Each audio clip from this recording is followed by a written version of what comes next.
Hey guys, welcome back to my channel. So today I wanted to talk about Launchpad DEXs and whether or not they're worth it. So for those of you that haven't heard about what a Launchpad DEX is, I need to go into the history of how one would actually acquire new tokens for a new cryptocurrency company or whatever, right? So back in the day, if there was a new token that was going to be listed by some new crypto company, you had to go through something called an ICO. An ICO was a initial coin offering modeled after the IPO, which was a stock offering that used to happen, well, still happens, right? And the ICO was the way that people got crypto back in the day, but it became a huge frenzy in 2017 and became the primary avenue for the face melting bull run of 2017. A lot of people made huge amounts of money off these speculative ICOs and also lost it at the same rate.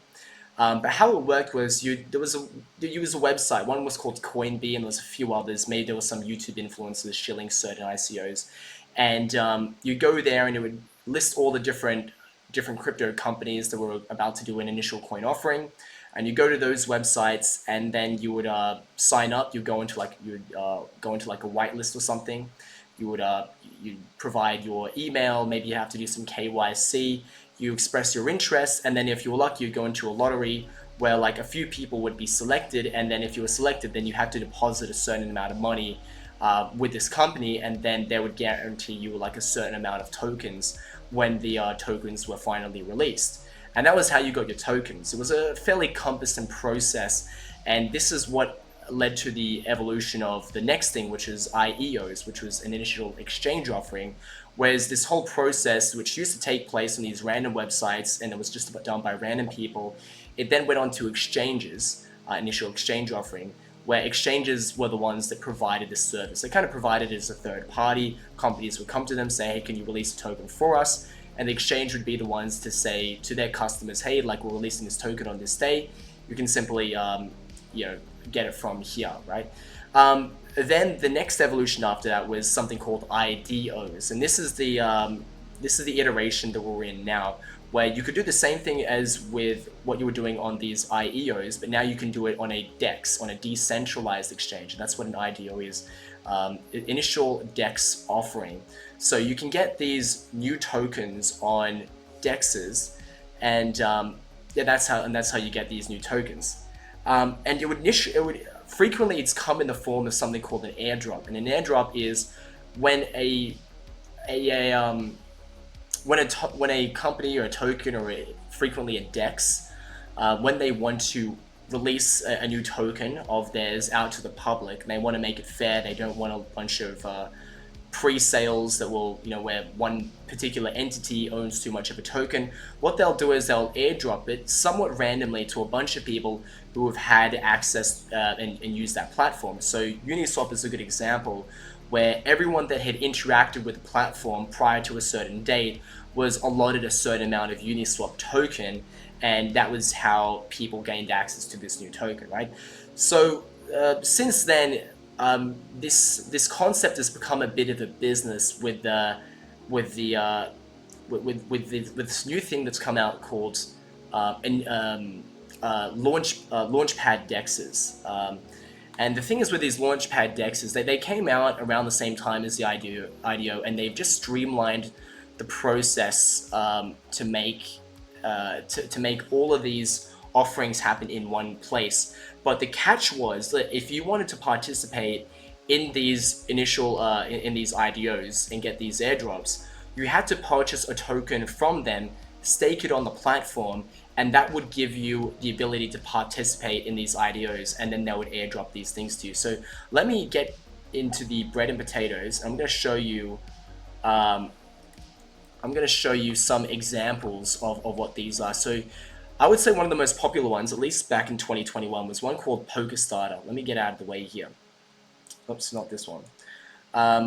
And how it worked was there was a token called, I think it's PokerStarter. Let me just find it on CoinMarketCap so I can show you. PokerStarter. Polls, that's the one. Polls, right? So you've got this token called Polls, and this is the token of PokerStarter. You buy these tokens, and then on here you have the ability to stake it, right? And I want to see if I can find it here. Okay, maybe I would actually have to log in into it.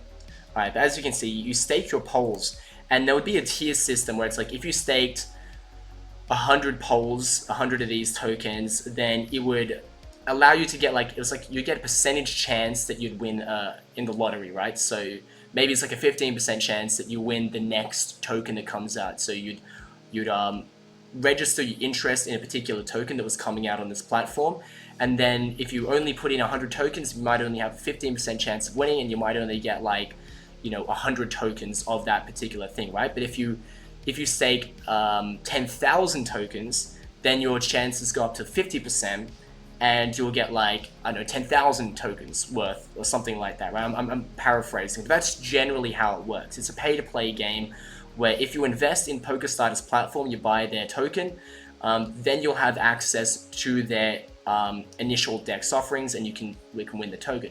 So that's how it works. The question is it worth it? So I want to show you another one. This one's called VPAD. And VPAD is actually what I like to call a finfluencer or crypto influencer project, because it was made by this guy called Crypto, who is a really big crypto influencer, and he made this at the peak of the bull run. And it's a Launchpad DEX, and he actually sent a bunch of free tokens out to all his followers, and I just happened to be there at the right time, and I was able to get a bunch of free ones. And I just staked them on the platform because I didn't buy them, and I was able to, since then, for almost 2 years, just get free tokens. Like every couple of months, I'll just get some free random tokens, and that's pretty good. So for me, there's zero downside to this because I didn't buy this token. If I had to buy the token though, which is the idea behind projects like PokerStarter, VPAD, and the other Launchpad DEXs, then whether it's worthwhile is really going to be called into question. So if I go back to PokerStarter as an example, right? So it came out in 2021, right? So if I bought anywhere along here, I would be way down, right? If I had purchased this token with the intention of staking it on the PokerStarter platform so I could have a chance of getting some more free tokens, then my purchasing power on that platform has gone down pretty rapidly, right? Because the token is going to be worth less, and then later on there's just going to be a bunch of people that buy down here. So if I bought like $100 up here and it's worth $4, and I staked it on the platform, like just a little while later, there's some other dude that bought like with the same amount of money has bought like 10 times as much purchasing power on the platform, right? So the problem is when you're getting involved in these platforms, you're also gambling on the outcome of these tokens, and if the token's only value comes from being able to stake it on the platform, then you've got a kind of a bit of a speculation arms race amongst the people that are actually using this platform. So the people that buy at the top get absolutely wrecked, and the people that buy at the bottom, they do better, right? And then what happens to some of the tokens that you can actually buy? Well, if we go to PokerStarter, and I want to show you this, what you're going to see here, if I can show it to you, where is it? Oh yeah, projects. Alright, so what you can see here is that it's going to show a number of projects that they've listed, and it all looks very impressive. You see they've made this one here, Cookie, has got 400, it's all-time high since IDO. So since it was released, it went up by 468%. This one here is 553%. This one's going up by 1,000%. So you think this is fantastic, right? You put in a certain amount of money for the PokerStarter coin, you've staked it, and if you were lucky and you got the coin, then it's going up by 4x. But 4x compared to what?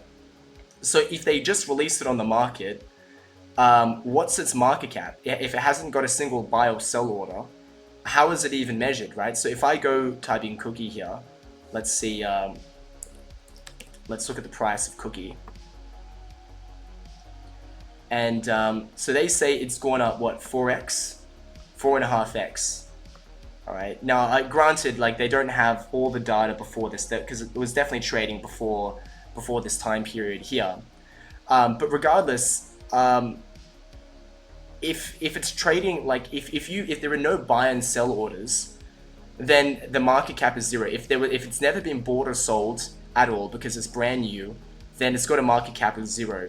So it only takes one buy and sell order to set the market price. To set the market cap. So if, let's just say there's 100 tokens, right, and they've all been distributed out to different people, and then the token becomes listed, and you got one person that sells one token on the exchange, and he sells a token for $10, and someone's willing to buy it for $10, then the last traded price is now $10, because the actual price, when you see like the price of it now, 0.0678, what this price actually is, what we should be clear on, is the fact that this is the last traded price. The last traded price is the price of a given token. So if this is the last traded price, we'll just say again, the last traded price is $10, just to make an easy example, and there are 100 tokens on the market, that would give the market cap $1,000, right? And this is why you need to be really careful when you're looking at things like market cap, because it's not so much that they're figures that can be easily manipulated, and I think they're very untelling about the true value of a cryptocurrency. Because if there's, say, low volume and it's never been traded before, like the very first order can have a huge impact on what the market cap is. And if you're going from $0 to $1,000, then technically that's like 1,000x kind of. Well, let's just say you went from $1 to like $1 over market cap to $1,000 market cap. You can say it went up by 1,000x, which is not accurate, but that's how a lot of these things are measured. So if you were lucky enough to get a cookie IDO, you can't really say, well, it went up by 400%. I think that's inaccurate. However, that being said, if you got free tokens, then you would have made some money, right? That's true, right? If you've staked your Polka starter thing, the longer you're in this platform, the more of these tokens you will get, and they'll just be coming in free. It will be like passive income, right? I think that's pretty good. But problem is, you've got to look at how much you originally put into it. So if you put $1,000 into Polka starter, your hope is to at least get $1,000 back at some stage, and then everything you make after that is profit. And so yeah, maybe every month or two, maybe put $1,000 in. Every month or two, you're making like $20 here, $20 there, and that sounds pretty good. But if the value of the underlying token is going down in value, then you're also going to be losing money in that. And that's exactly what you can see here. Most of these Launchpad DEXs, they continually go down in value. And I have to say, like, it's a bit of a shame because, look, I think most altcoins are complete scam Ponzi's. They don't make any money. But Launchpad DEXs actually have somewhat of a utility. Like, I have to say, they do serve their purpose. But over the long time frame, they always lose money in the end. They always go down in value. And because it falls and rises with the popularity of that platform. And there's always going to be new ones coming out. And there's no guarantee that this particular project is going to have the same staying power in the future. So that's the case with PokerStarter. Let's look at VPAD, which, by the way, I still make money from VPAD. I like VPAD, but only because it came to me completely for free. I got like $1,000 worth of free VPAD, and what I did was I did the smart thing and I sold half and I kept half. I sold like, okay, you know what? I actually got around $2,000 worth because people were aping in, and I sold half of it. I made like a $3,000. Then I staked the other half of it, and then ever since then I've just been collecting like funds from various IDOs. And then I do the smart thing. I don't believe in any of these projects, so I sell them immediately. I don't have any belief in any of the projects that they promote, because ultimately they all go to zero. But let's just quickly look at VPAD, and you can see what happens. If I was oh, and by the way, there was like a contract change, so I would have to go to like the VPAD 1 or something to show you what the original oh, okay, alright, so they don't have data for the old one. Okay, it doesn't have data for the old one because they just recently moved chains. But if I just even look back to February at the start of this year, mind you, we've been in a face melting bull run. We reached all-time highs this year, And look at this, like it starts off at 44 cents, has a little bit of a hoorah, and you know, we're all the way down to like, wait, sorry, let me start again. Okay, 4 cents down to like 1 cent, right? Despite Bitcoin reaching an all-time high. And if you want to look through and see like what kind of things that it's released, let's look at CoinWeb. You know, that was one that I just sold immediately because I'm smart and I believe this stuff is, altcoins are all a zero-sum game, and the people that tend to believe in it the most just are the ones that get dumped on by people that don't believe in it, like me. So the moment that I received this coin all the way back in 2021, like I sold it and I was able to sell it for like 500 bucks or something, right? It was just free money. I sold it right away, and then you know, and this is what happens if you hold on to it. You don't hold. If you're smart, what you'll do is you'll sell like what you get immediately with a full understanding that it's going to be worth absolutely nothing in the future, because that's the reality of most altcoins. Most altcoins are worth nothing. So if you get into this stuff, you should sell it immediately. And so for me, it's worth it because again, like there was no real initial investment on my behalf. It was essentially free money. However, if I was to have purchased this stuff and then staked it, then I would have. So if I actually bought $1,000 worth of VPAD, staked it, I would have lost a lot more than you see here today. Like here it looks like it's going down by 4x, but that's actually just measuring from the start of the year because it was like a chain migration that happened. You can't actually see that it's going down by more like 50x, right? So most of these Launchpad DEX tokens, the things that you need to stake on the platform to participate in these IDOs, these Launchpad DEX tokens are really shit coins, and they help you get more shit coins, basically. Now, if you were getting free shit coins with absolutely no money down, and you were smart enough to sell them instantly without any hesitation like I've been doing, then it's fine, then it makes money. But you're not going to have that situation. Like if you want to get involved in PokerStarter, you're going to have to put in at least like a couple $1,000 in order to have like a chance of getting any of these tokens. And if you were to hold on to them for more than 2 seconds, they're going down the drain. Now, the last thing I want to mention without rambling too much is the fact that, see, one of the problems with the original ICO deal was that it was a little unfair because most of the tokens went to pre-sale buyers. So there's kind of like tiers of buyers. You know, you've got like your initial investors, people that help build the company, right? They put like the most minimal amount of money in, and they're going to get most of the tokens. And then there's the second tier where after that, it's kind of released to the public, the people that, you know, who got in early, they were able to get on like in a second round of pre-sale, and then it's dumped onto the exchange where all the plebs can start buying it off Binance and stuff like that. But at least with and this was kind of unfair because fewer people would own more and more of the token, which would make it unfair. So fewer and fewer people had the ability to dump the price and manipulate the token, probably made the token less secure and stuff like that. But the point is that at least with this kind of thing, where there was a few amount of people that owned a large chunk of it, in a sense, you could actually understand, in a way, it actually will almost keep the price stable, because the moment that the coin is released on the exchange, a lot of these people that got in the pre-sale, they want to see profit. They want to see it 10x. They want to see it go to a much higher amount. They got the token because they believe in it. They originally invested their money into the project because they believed in it. And the same with the second round of random investors. They believed in the token. So the moment that the token goes onto the exchange and goes into the public, they aren't interested in selling it right away. They want to hold it. They want it to be the next Ethereum because they believe in it, right? The problem is with these IDOs, like the ones I mentioned with these Launchpad DEXs, is that a lot of people are like me. No one believes in these projects. They're just thinking they get some free money. And as a result, the moment that it gets released, people just sell it right away. And that's how it's much more likely you get this. And this can happen with any ICO, any IDO, but any project that gets released on a Launchpad DEX is almost certainly likely to crumble about as soon as it hits the exchange. Everyone's just going to sell it right away because no one believes in these projects. So you've just got to sell it right away. So it's as far as the quality of the project, if you're looking to make like big gains and find the next Ethereum, you're probably not going to find it on one of these Launchpad DEXs, because everyone's just going to dump the price right away. There's not a single believer that owns the actual token itself.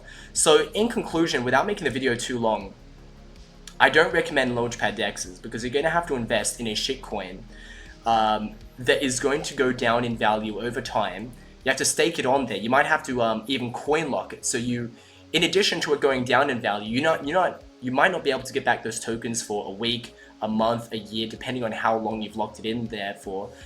Guaranteeing that the price is definitely going to go down, so you have no opportunity of selling it the moment it goes down.